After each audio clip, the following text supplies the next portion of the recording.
Yo Tara, ça dit quoi? Bienvenue dans cette nouvelle édition du Midi Journal, le journal de ceux-là qui n'ont pas le time de look les infos à la TV.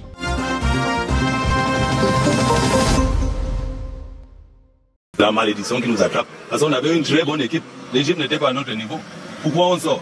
C'est une malédiction. C'est un bouillon de lion que les Pharaons se sont servis jeudi dernier au stade Olembe devant plus de 30 000 supporters aux couleurs du Mboa. L'Égypte a dit une fessée historique à l'équipe de Vincent Aboubakar qui n'a pu marquer aucun but comme leur adversaire durant les 120 minutes de jeu sur la pelouse aiguisée du stade Paul Biya. Après les prolongations, la phase des tirs au but s'est transformée en un plat de coquille boucani que les 3 lions sur les 4 tireurs ont barré de chop alors que les 3 Égyptiens qui sont Kemo Festin ont franchement joker dans les filets d'André Onana. Sur Canal 2, un Bozaïeur très déçu par cette défaite lorsque... Il faut que l'entraîneur parte, c'est tout.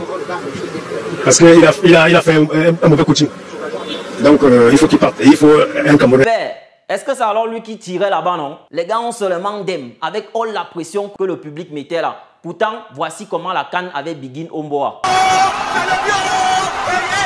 Le Lion du Sud avait même commandé une chanson pour Jos aux Lions Indomptables que... C'est le titre de cette chanson, c'est gagner les Lions. Les Lions doivent gagner tous leurs matchs. Mais au dé, des big répés jusqu'au Mouna de 2 ans, c'est les pleurs du Mbolé.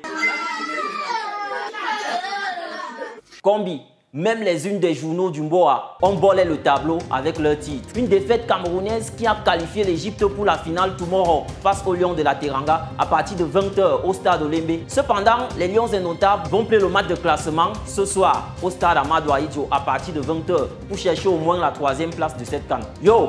Est-ce que vous nommez même que l'international Gaël Nganamit a créé un centre de formation sportif dans son quad ici au Mboa il y a de cela 3 ans? La fille des rails forme les jeunes go qui veulent devenir comme elle tomorrow. Et sur France 24, elle donne des raisons qui la motivent. Et j'ai vu toutes les difficultés que moi j'ai endurées quand j'étais toute petite, pratiquer le sport avec les garçons et ne pas être confortable, parfois être la seule fille. Et aujourd'hui, elle, avec mon académie bien sûr, et peut-être d'autres centres à côté, elles ont la possibilité de travailler entre elles les femmes. Plusieurs Ndjanga ont déjà intégré le centre de formation et aspirent à des lendemains glorieux comme leur idole. Et comme la plupart de ces gars qui play au foot là n'ont jamais les big lolo, on espère que la journée mondiale du cancer du sein qui s'est tenue hier les a aussi concernés. Bref, France 24 a rencontré une nana sud-africaine qui a parlé au nom de toutes les go. Sans homme, vous n'êtes pas une femme si vous n'avez pas de sein. Et si vous en avez un seul, vous n'êtes pas considérée comme une femme à part entière.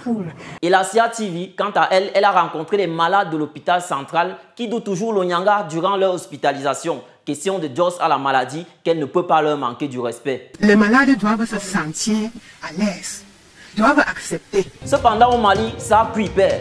Selon Euronews, la France est en train d'étudier un probable retrait de ses forces armées en territoire malien afin de mettre fin à l'opération Barkhane qui lutte contre le terrorisme dans la région sahélienne depuis quelques années déjà. Pendant ce temps, le ministre français des Affaires étrangères ne fait que crier que la junte doit être sanctionnée. Rupture politique et puis rupture militaire parce que de plus en plus il y a des entraves à notre fonctionnement et puis rupture aussi de ce pays et de la junte au pouvoir avec la communauté internationale, avec les Nations Unies, avec les pays voisins. Pourtant au Burkina Faso d'à côté, les sanctions de la CEDEAO ont été levées avant même d'être appliquées parce que la constitution a été rétablie. Mais la junte devra libérer le président déchu et faire un calendrier électoral dans les brefs délais. Pendant qu'en Afrique de l'Ouest, les coups d'État font la une, Omboa s'échoue avec le Taïan. Canal de Jos Ndjanga du lycée bilingue de Bepanda a été poignardé par un autre élève d'un collège de la place durant une bagarre à la suite d'une partie de Ndjambo. Et à Garoua, ça jacasse au sujet d'un Mouna qui est décédé au Lamida de cette localité et qui serait même le neveu du Lamido qui parle de mort naturelle alors que les camarades du défunt Joske...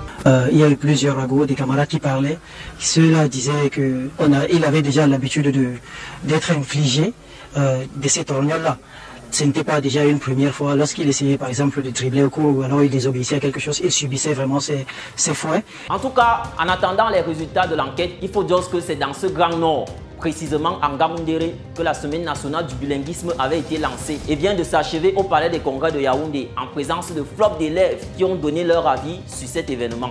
If we all practice to be bilingual, we are going to promote national unity and peace. Le bilinguisme favorise l'union entre les peuples camerounais. Yo les gars, voilà comment se porte le monde et l'Omboa en particulier. Moi j'étais que le virage. Entre temps, rendez-vous sur Play Store et App Store pour télécharger l'appli Tara Plus, mais aussi sur tous les réseaux sociaux pour ne rien rater de nos programmes. Les gars, on est ensemble.